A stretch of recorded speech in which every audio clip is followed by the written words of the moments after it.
Bueno, hace 44 años y 2 días, aquel 2 de abril de 1982, el gobierno de facto argentino dispuso el desembarco militar en las Islas Malvinas y de esta forma dio inicio a la guerra con el Reino Unido. El conflicto finalizó el 25 de junio de ese mismo año, dejó un saldo de 649 soldados argentinos muertos, miles de heridos de gravedad y muchos sobrevivientes que no pudieron soportar lo que vino después, que eso es lo más grave, lo que vino después. Es escalofriante conocer las cifras de suicidios de los excombatientes que pelearon en la guerra. Los 52 casos informados por el Ejército y la Armada resultan escasos en comparación con las estimaciones de asociaciones de excombatientes que aseguran que fueron más de 500 los que se quitaron la vida y se habla de 2.600 muertes asociadas a los efectos traumáticos de esa guerra a lo largo de estas décadas. Y lo peor de todo es que esos fallecidos, esos muertos, fueron víctimas, pero no solamente del ejército británico y de los Gurkhas, que eran unos asesinos a sueldo, no sé si se acuerdan de eso, sino de una junta militar que los envió a morir como parte de un plan macabro para mantenerse en el poder. De hecho, recién el año pasado, la Cámara de Casación Penal hizo lugar a un reclamo histórico de los excombatientes y habilitó a la Corte Suprema de Justicia para que se pronuncie sobre las torturas y vejámenes de militares argentinos contra sus propios subordinados. Los propios militares argentinos torturaban y maltrataban y le hacían la vida miserable a una gran cantidad de soldados en la Argentina. Eso pasó con la Junta Militar, eso pasó en las Islas Malvinas. Esta es la razón por la cual existe una dolorosa paradoja que los soldados debieron sobrellevar, sufrieron y murieron por la soberanía y la gloria de la patria, no como quisieron hacerlo o como hubiera sido deseable que haya sido, sino como parte de un proyecto antidemocrático, bélico, político y criminal que buscó esconder con una guerra limpia los horrores de una guerra sucia. Esto mismo ya lo denunciaba el filósofo León Rosichner. No sé si saben quién fue León Rosichner. Fue el padre de Alejandro, ese que era absolutamente macrista y que hoy es un confeso libertario, quien en aquel tiempo, me refiero a León Rosichner, en aquel tiempo fue una de las pocas voces de la intelectualidad que criticó severamente aquel desembarco en las Fuerzas Armadas en las islas, cuando en el país se vivía un clima de euforia y de patriotismo exacerbado. De hecho, esto lo quiero recalcar porque había que ser muy valiente en ese momento para criticar lo que habían hecho las juntas militares, la junta militar, ¿sí? En ese momento se lo trataba de traidor al que hablaba de esa manera. No era, o sea, le decían progre, todo un poco, realmente lo trataban muy mal porque justamente fue uno de los pocos que en ese momento se dio cuenta de lo que estaba pasando. Él decía que Malvinas terminó siendo un acontecimiento crucial en nuestra historia, en el que se selló un pacto siniestro que todavía perdura y que implicó la complicidad de una gran masa del pueblo argentino con el terrorismo de Estado. El gobierno genocida y sus cómplices poderosos que lo habían instalado ahí para realizar justamente este tipo de tareas, escribió en el libro que él había desarrollado en ese momento: de pronto logra la unidad nacional alrededor de la defensa de la soberanía de la patria. Aquella exaltación del ser nacional obnubiló el pensamiento de un gran sector de la sociedad que llenó la Plaza de Mayo. No sé si se acuerdan algunos o si lo vieron en algún archivo ahí en televisión, quizás en algún lado. ¿Se acuerdan que se llenó la Plaza de Mayo? Que estaba... que era todo esto por esta supuesta gesta, ¿no? Con Galtieri en el balcón, diciendo que venga el Principito, los estamos esperando, le vamos a presentar batalla. No sé, todo eso se dijo, se habló, lo dijo Galtieri en el balcón, ¿no? Esto fue producto también de la propaganda oficial que los militares manejaban muy bien y de un marco de sentimiento de justicia que implicaba la recuperación de un territorio que había sido usurpado por Inglaterra en 1833. Obviamente que la gente, la que no estaba bien informada en ese entonces, estaba muy contenta. De hecho, yo me acuerdo, yo era chico, pero yo me sentía más argentino que nunca en ese momento. Y era muy chico, no sabía nada. Mis viejos también. Era como el Mundial, salimos todos a festejar el Mundial 78. No sabíamos lo que estaba pasando en otros espacios, ¿no?, del propio territorio argentino. Bueno, no se engañaron, para variar. Ese sentimiento de orgullo de ser argentino fue el que invadió a los pobres soldados que inocentemente fueron a la guerra sin contar con el equipamiento adecuado para estar en una zona inhóspita. Estamos hablando de, para que se den una idea, 30 grados bajo cero en algunas oportunidades, con armas ineficientes e insuficientes, sin alimentos y mucho menos con el entrenamiento y el adiestramiento adecuado para combatir en el campo de batalla. Lo lamentable de todo esto es que mucha gente se consuela pensando que Malvinas significó el final de la dictadura, que de hecho lo fue, hay que decir la verdad. Pero con tan solo observar lo que fue sucediendo décadas posteriores, esta idea se puede por lo menos poner en duda, porque los gobiernos, ustedes saben, de Menem, de Macri y de Milei, continuaron con el genocidio económico y cultural que se selló justamente con la derrota de aquella guerra.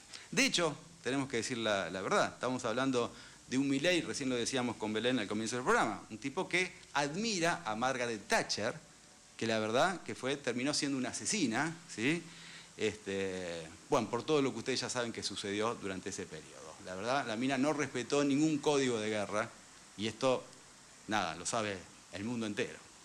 Es decir, que el colonialismo, de algún modo, continuó. Me refiero a la etapa democrática, el colonialismo continuó en todas sus formas. Y en aquellas épocas, por ejemplo, con los milicos, que incrementaron la deuda externa de una manera exponencial. Me acuerdo que Isabel Martínez de Perón había dejado la deuda externa en 8.000 millones de dólares y con los militares subió a 43.000 o a 45.000 millones, más o menos, para que se den una idea, ¿sí?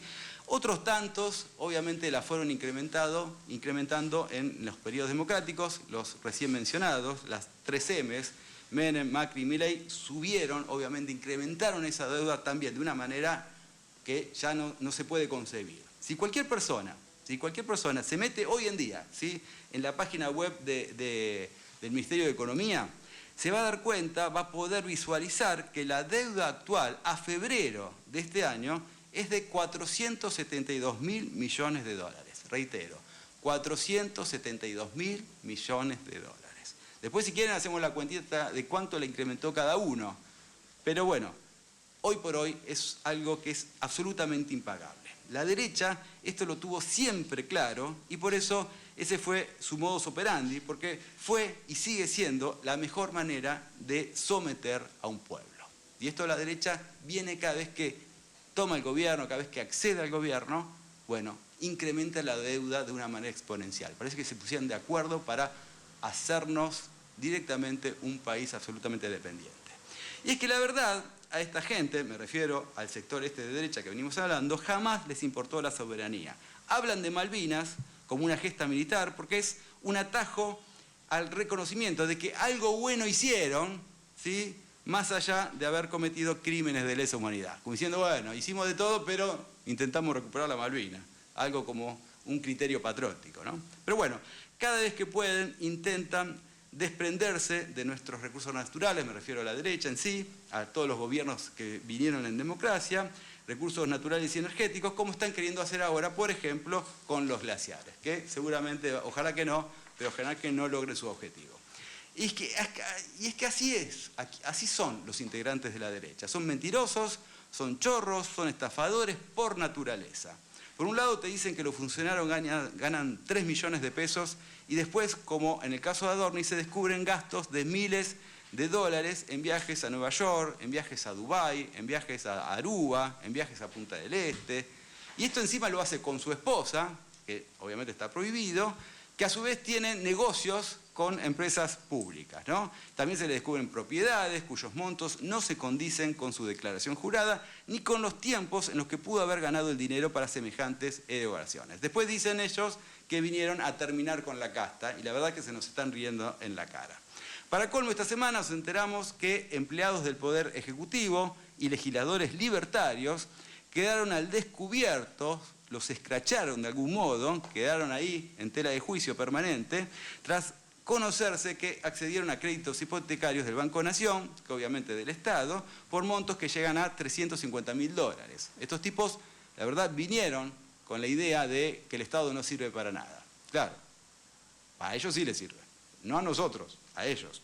Increíblemente los que están en contra del Estado se están beneficiando con estos préstamos de un organismo público que era justamente para que cualquiera de nosotros, la verdad, si uno quisiera buscar un crédito, obviamente te pides tantos requisitos que si pudieras cumplir con esos requisitos, no te haría falta ir a pedir un crédito. Bueno, eso nos pasa a la mayoría de los argentinos y argentinas, pero esta gente sí no tiene problemas, a ellos se los dan, por más que estén en el gobierno durante 4 años, y bueno, no puedan justificar cómo harían para pagar este tipo de créditos. Bueno, evidentemente es parte de una lógica de este gobierno para saquearlo lo más que se pueda, lo más rápido posible.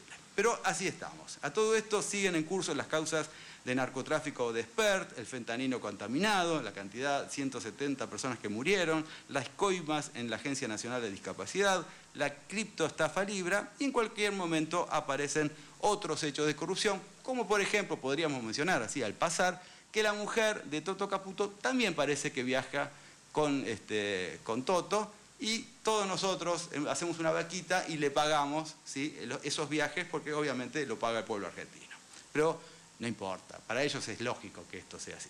Bien, porque lo que hay que entender de una buena vez y por todas es que esta gente no vino a gobernar o a generar oportunidades para todos los sectores de la sociedad. Para nada. Vinieron a robarse todo, a saquear el país y a ponerlo al servicio de los intereses de Estados Unidos. No es casual, por ejemplo, que el puerto de Ushuaia, haya sido intervenido por el Gobierno Nacional en enero de este año. ¿Por qué lo hicieron? ¿Por qué intervinieron el puerto de Ushuaia? Es parte de la estrategia, ellos dicen estrategia geopolítica, ¿no? Es parte de esa estrategia, pero también de relaciones carnales, al estilo del menemismo, con esta potencia mundial para que obviamente tenga el control absoluto del Atlántico Sur y de la Antártida. En fin, y retomando un poquito el comienzo de lo que veníamos diciendo en esta editorial. Malvinas genera sentimientos encontrados, porque pese a la supuesta intención de recuperar las islas, sus consecuencias implicaron la muerte y el sufrimiento de cientos de soldados que fueron víctimas de una junta militar que engañó a toda una sociedad, al igual que está haciendo hoy Milei, por ejemplo. Todo esto genera muchísima bronca, muchísima tristeza, porque a 44 años de aquella guerra, la impunidad continúa y los héroes de Malvinas todavía siguen sin el reconocimiento que se merecen. Más la indiferencia de tu gente.